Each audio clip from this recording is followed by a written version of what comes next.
ഉണ്ണിയമ്മേ കുമ്പടി വന്നു. Doctor Jinto John,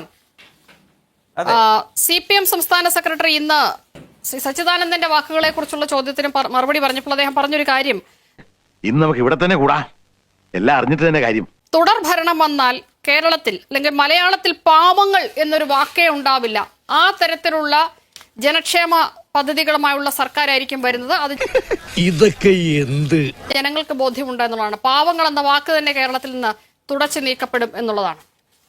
എന്റെ നമ്പറായി എനിക്കുള്ളത് മേടിച്ചിട്ട് വരാം. ഇവര് വലിയ തമാശക്കാരായി മാറിക്കൊണ്ടിരിക്കുക. എത്ര എളുപ്പത്തിലാണ് മനുഷ്യരെ ചിരിപ്പിക്കാൻ പറ്റുക. പണ്ട് MP ഗോവിന്ദൻ പറഞ്ഞ് കേരളത്തിലെ ഹാപ്പിനെസ് ഇൻഡെക്സ് കൂടുതലാന്നാ. ആളുകൾക്ക് യഥാർത്ഥത്തിൽ സന്തോഷമൊന്നും ഇല്ലെങ്കിലും ആളുകൾ ചിരിക്കുന്നുണ്ട് നന്നായിട്ട്. വലിയ സങ്കടങ്ങൾക്ക് ഇടയിലും വലിയ ദുരിതങ്ങൾക്കിടയിലും ആളുകളെ ചിരിപ്പിക്കാൻ അദ്ദേഹത്തിന് നന്നായിട്ട് പറ്റുന്നുണ്ട്. എന്തോ കുത്തി പറയുന്ന പോലെ എനിക്ക് ഫീൽ ചെയ്യുന്നുണ്ട് കേട്ടോ. കുത്തിയില്ലല്ലോ, കുത്താൻ പോണല്ലേ ഉള്ളൂ. LDFന്റെ സർക്കാർ ഇനിയും വന്നാൽ അവർ ചെയ്യാൻ പോകുന്നത് പാവങ്ങൾ എന്നുള്ള വാക്ക് മാറ്റിയിട്ട് പണക്കാർ എന്നുള്ള വാക്ക് മാത്രമേ ഉപയോഗിക്കാവൂ എന്ന് സർക്കുലർ ഇറക്കുമായിരിക്കും. നിർത്തി അവമാനിക്കുവാണെന്ന്. കാരണം ഈ തോന്നിവാസമൊക്കെ കാണിക്കുന്ന മന്ത്രിമാരെ ബഹുമാനപ്പെട്ട എന്ന് നിർബന്ധമായിട്ടും വിളിക്കണമെന്ന് സർക്കുലർ ഇറക്കിയ പോലെ പണക്കാർ എന്നുള്ള വാക്ക് മാത്രമേ ഇനി ഉപയോഗിക്കാവൂ എന്ന് കേരളത്തിലെ കിങ് ജോങ് ഉന്നിന്റെ ഉത്തരവ് വരുമായിരിക്കും. ഞാൻ അരുൺകുമാറോട് ഒരു കാര്യം ചോദിക്കാം. നിങ്ങൾ 50 വർഷം കഴിഞ്ഞിട്ടുള്ള കേരളത്തെ സ്വപ്നം കണ്ട് അത് സൃഷ്ടിക്കാൻ വേണ്ടിയാണല്ലോ പണി നടത്തുന്നത്. ഇപ്പോഴത്തെ കേരളത്തിന്റെ അവസ്ഥ ഇതാണെങ്കിൽ 50 വർഷം നിങ്ങൾ തുടർച്ചയായിട്ട് ഭരിച്ചുള്ള അവസ്ഥ എന്തായിരിക്കും? ഇപ്പോൾ MP ഗോവിന്ദന് ജയ് വിളിക്കാൻ വേണ്ടിയിട്ട് വന്ന അന്യസംസ്ഥാന തൊഴിലാളികൾ അവർ എവിടെ നിന്ന് വന്ന ആളുകളാണ് നിങ്ങൾ എപ്പോഴെങ്കിലും ആലോചിച്ചിട്ടുണ്ടോ? നിങ്ങൾ 10-30 കൊല്ലക്കാലം തുടർച്ചയായിട്ട് ഭരിച്ച നാട്ടിൽ നിന്ന് അവർ ഇവിടേക്ക് വരേണ്ടി വന്നത്. അതെന്തുകൊണ്ട് അങ്ങനെ വരുന്നത് നിങ്ങൾക്ക് മനസ്സിലായിട്ടുണ്ടോ? നിങ്ങൾക്ക് മനസ്സിലാകാത്തതിൻ്റെ പ്രശ്നമാണ് ഫാസിസ്റ്റം, അടിമത്തം എന്നൊക്കെ പറഞ്ഞ് നിങ്ങൾ ഒറ്റ നേതാവിൻ്റെ ചുറ്റിലും ഇങ്ങനെ വട്ടം കറങ്ങിക്കൊണ്ടിരിക്കുക.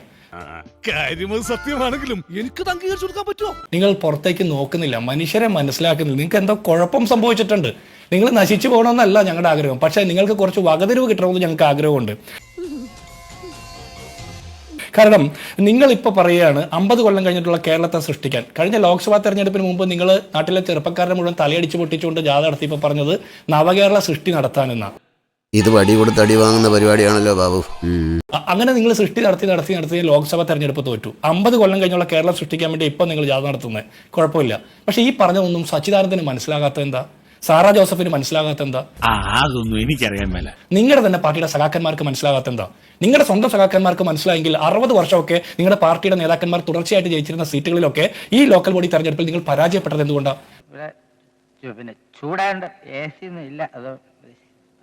ലോക്സഭാ തെരഞ്ഞെടുപ്പിലും തദ്ദേശ തെരഞ്ഞെടുപ്പിലും നിയമസഭ ഉപതെരഞ്ഞെടുപ്പിലും ഒക്കെ നിങ്ങൾ നിരന്തരം തോൽക്കുന്നത് എന്തുകൊണ്ടാണ്? നിങ്ങളുടെ സ്വന്തം സഖാക്കന്മാർക്ക് മനസ്സിലാക്കാൻ പറ്റാത്ത രീതിയിലുള്ള വികസനമാണ് നിങ്ങൾ സൃഷ്ടിച്ചുകൊണ്ടിരിക്കുന്നത്.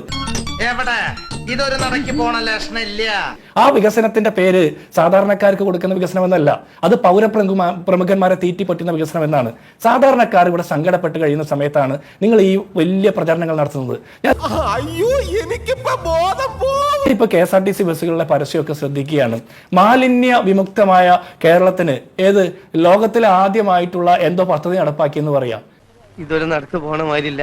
കൊച്ചി നഗരത്തില് നിങ്ങളെ ബ്രഹ്മപുരം മാലിന്യ പ്ലാന്റിൽ തീയിട്ട് 10-23 കിലോമീറ്റർ ആകാശ ദൂരത്തിൽ ആളുകൾ പുകയും കരിയും ശ്വസിച്ച് ആളുകൾ വലിയ ബുദ്ധിമുട്ടിലായ കാര്യം ഞങ്ങൾക്കറിയാം. നിങ്ങളെ മാലിന്യ സംസ്കരണത്തിന്റെ മഹത്തായ മാതൃകയെ കുറിച്ച് പറയണ്ട. ആരോഗ്യ രംഗം തകർന്നു. ആശുപത്രിയിൽ ഇടിഞ്ഞു വീണ് മനുഷ്യർ മരിക്കുന്നു, മരുന്നില്ല, ശസ്ത്രക്രിയ മുടങ്ങുന്നു. അതുപോലെ തെരുവുനായ കടിക്കുന്നു. കടിച്ചതിന് ശേഷം എടുക്കുന്ന വാക്സിൻ എടുത്താലും ആളുകൾ പേകളകി മരിക്കുന്നു. ആഭ്യന്തര രംഗം തികഞ്ഞ പരാജയമാണ്. പട്ടാപ്പകൽ മനുഷ്യരെ കത്തി കാണിച്ച് കൂട്ടബലാത്സംഗം ചെയ്യുന്ന നാടായിട്ട് കേരളം മാറുകയാണ്. മയക്കുമരുന്നിന്റെയും ബാക്കി അതുപോലുള്ള തെമ്മാടിത്തരത്തിന്റെ ഒക്കെ കൂത്തരങ്ങായി മാറുകയാണ്. ഇങ്ങനെ പോയാൽ സംഗതി കുഴയും. എന്തെങ്കിലും നിലപാടുണ്ടോ? ഏത് മേഖലയെങ്കിലും എടുത്തോ. വിദ്യാഭ്യാസത്തെ ഉന്നത വിദ്യാഭ്യാസത്തിന്റെ ഹബ്ബാക്കി മാറ്റുമെന്നാണ് നിങ്ങൾ പറയുന്നത്. 50% സീറ്റുകളിൽ കേരളത്തിലെ യൂണിവേഴ്സിറ്റിയിൽ പഠിക്കാൻ കുട്ടികളില്ല എന്നുള്ള വിവരങ്ങൾ പുറത്തു വരുന്നു. SFIക്കാർ മാർക്ക് കോപ്പി അടിച്ച് ജയിക്കുന്ന സമയം പരീക്ഷ എഴുതാതെ ജയിക്കുന്നു, കട്ടെടുത്ത PhD-യിൽ ഡോക്ടറേറ്റ് കിട്ടുന്നു. ഇതൊക്കെ നടക്കുന്നു. ഇതെല്ലാം നടക്കുന്നു. വിദ്യാഭ്യാസ രംഗം തകർന്നു. നിങ്ങൾ PSCക്ക് ഏറ്റവും കൂടുതൽ കുട്ടികൾക്ക് ജോലി കൊടുത്തു എന്നാണ് നിങ്ങൾ അവകാശപ്പെട്ടത്. അഡ്വൈസ് മെമ്മോ അയക്കുന്ന അല്ല ജോലി കൊടുക്കുന്നത്. നിങ്ങൾ കള്ളം പറഞ്ഞു ജനങ്ങളെ തെറ്റിദ്ധരിപ്പിച്ചു. ഇങ്ങനെ അങ്ങനെയാണെങ്കിൽ ഞാൻ കളിക്കല്ല, ഞാൻ നേരെ ചിറാപുഞ്ചിയിൽ പോയി മണം വിൽക്കാൻ പോണു. ഈ കഴിഞ്ഞ ദിവസത്തെ പത്രത്തിൽ, ഇന്ന് പത്രത്തിലാണ് വന്നത്, ഇത് 1ാം റാങ്കുള്ള കുട്ടികൾക്ക് പോലും നിങ്ങൾക്ക് അപ്പോയിന്റ്മെന്റ് കൊടുക്കാൻ സാധിച്ചിട്ടില്ല എന്നുള്ളത്. അപ്പൊ നിങ്ങൾ ഈ ജനങ്ങളെ, ചെറുപ്പക്കാരെ, യുവജനങ്ങളെ, വിദ്യാർത്ഥികളെ, ആദിവാസികളെ, ദളിത് വിഭാഗത്തിൽപ്പെട്ടവരെ, മുഴുവൻ ആളുകളെ വഞ്ചിച്ച ഒരു സർക്കാരാണ്. കള്ളം പറഞ്ഞുകൊണ്ട് തന്നെ മുന്നോട്ട് പോകുന്നു. അതിനിടയിലാണ് രക്തസാക്ഷി ഫണ്ട് തട്ടിയെടുക്കുന്നത്, മുഖ്യമന്ത്രിയുടെ മകൾക്ക് കിട്ടിയ മാസപ്പടി എന്തിനാണെന്ന് പറയാൻ പറ്റാത്തത്, ഇങ്ങനെ നിരവധിയായിട്ടുള്ള പ്രശ്നങ്ങൾ. ബുദ്ധനാണ് സത്യം, ഞാൻ ആ വ്യാളി തലതല്ലി ചാവും. എല്ലാ പ്രശ്നങ്ങളിലേക്കും ചകഞ്ഞു പോകാൻ ഞങ്ങൾ ആഗ്രഹിക്കുന്നില്ല. പക്ഷേ നിങ്ങൾ ഒരു കാര്യം മനസ്സിലാക്കണം, നിങ്ങൾ സൃഷ്ടിക്കുന്ന നവകേരളം എന്ന് പറഞ്ഞാൽ അത് പിണറായി വിജയന് അടിമവേല ചെയ്യുന്ന, ഫാസിസത്തിന് കൈയടിക്കുന്ന, മിണ്ടാൻ നാവുരിയാടാൻ ശേഷിയില്ലാത്ത ഒരു സംഘം അടിമക്കൂട്ടങ്ങളെ സൃഷ്ടിക്കുന്ന ഫാസിസ്റ്റ് ഭരണമാണ്. അതിന് ഒപ്പം കേരളം ഉണ്ടാകില്ല എന്നുള്ളതാണ് ഇപ്പോൾ കാണുന്ന ഓരോ നിമിത്തങ്ങളും, ഓരോ സന്ദേശങ്ങളും. നിങ്ങൾ പുറത്തുള്ള മണ്ടന്മാർ അത് അസൂയ കൊണ്ട് പറയുന്നതല്ലേ ജോയിക്കുഞ്ഞ്? മനസ്സിലാക്കുന്നില്ല. നിങ്ങളുടെ സംസ്ഥാന സെക്രട്ടറി എം വി ഗോവിന്ദൻ പറയുന്നത് പോലെ തെരഞ്ഞെടുപ്പ് തോൽക്കുമ്പോൾ ഈ നാട്ടിലെ ആളുകൾ കേരളത്തിൽ നടപ്പാക്കി കഴിഞ്ഞുവെന്നാണ് ശ്രീ അരുൺകുമാർ പറയുന്നത്. ചാടി എഴുന്നേറ്റ് പഞ്ചായത്ത് ഗ്രൗണ്ട് വഴി 2 റൗണ്ട് ഓടി ഒന്ന് പോടോ. ഇവര് ഈ 900 പറഞ്ഞു തുടങ്ങിയിട്ട് കുറെ കാലമായി. ഞാൻ ഒരു കാര്യം ചോദിക്കട്ടെ, പെൻഷൻകാർക്ക്, ക്ഷേമ പെൻഷൻ അർഹതയുള്ള മനുഷ്യർക്ക് 2500 രൂപ വെച്ച് നിങ്ങൾ കൊടുക്കുമെന്ന് പറഞ്ഞത് 5 കൊല്ലം മുമ്പാ. നിങ്ങൾക്ക് ഇപ്പോഴും കൊടുക്കാൻ പറ്റിയോ? കൊടുക്കാൻ പറ്റില്ല.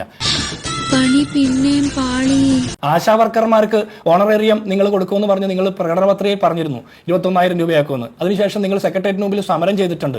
നിങ്ങൾ അത് കൊടുക്കാൻ നിങ്ങൾക്ക് പറ്റിയോ?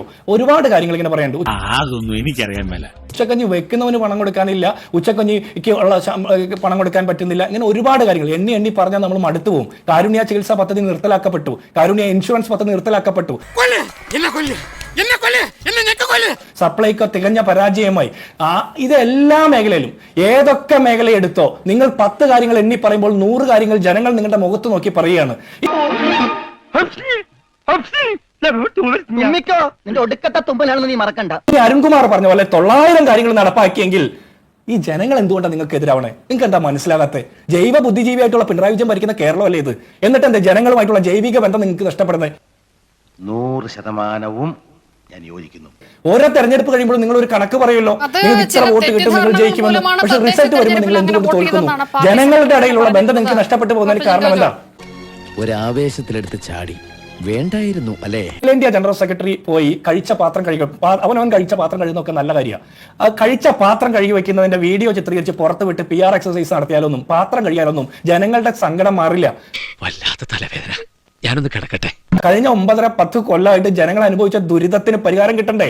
ആ പരിഹാരം കിട്ടാതെ ഇവർ നടത്തിയ ഗ്രഹസമ്പർക്കം പരാജയപ്പെട്ടു എന്നാണ് മാധ്യമങ്ങളിലൂടെ നമ്മൾക്ക് കിട്ടുന്ന വിവരം, ഇവരുടെ പാർട്ടിയുടെ തന്നെ അവലോകനം. ഇനി അതിനപ്പുറത്ത് ഇവർക്ക് വലിയ വിജയമാണ് ഉണ്ടായതെങ്കിൽ തെറ്റിദ്ധാരണ മാറ്റപ്പെട്ടുവെന്ന്. എന്തായിരുന്നു ജനങ്ങൾക്കുള്ള തെറ്റിദ്ധാരണ? നിങ്ങൾക്കാണ് തെറ്റിദ്ധാരണ. ജനങ്ങൾക്ക് തെറ്റിദ്ധാരണ പറ്റി എന്നുള്ളത് നിങ്ങളുടെ തെറ്റിദ്ധാരണയാണ്.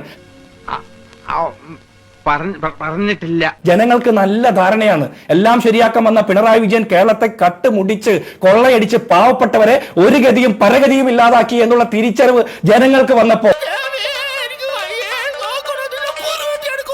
ജനങ്ങൾ തെറ്റിദ്ധരിച്ചു എന്നുള്ളത് നിങ്ങളുടെ തെറ്റിദ്ധാരണയാണ്. അത് തിരുത്തപ്പെടാനുള്ള സമയമായിട്ടുണ്ട്. അത് തിരുത്തപ്പെടുമ്പോഴെങ്കിലും നന്നാകുമെന്നുള്ളതാണ് നമ്മുടെ പ്രതീക്ഷ. ചേട്ടാ, അപമാനിച്ചേ ഞാൻ പോയിക്കോട്ടെ. തൽക്കാലം ഇത്രയും മതി. വരട്ടെ.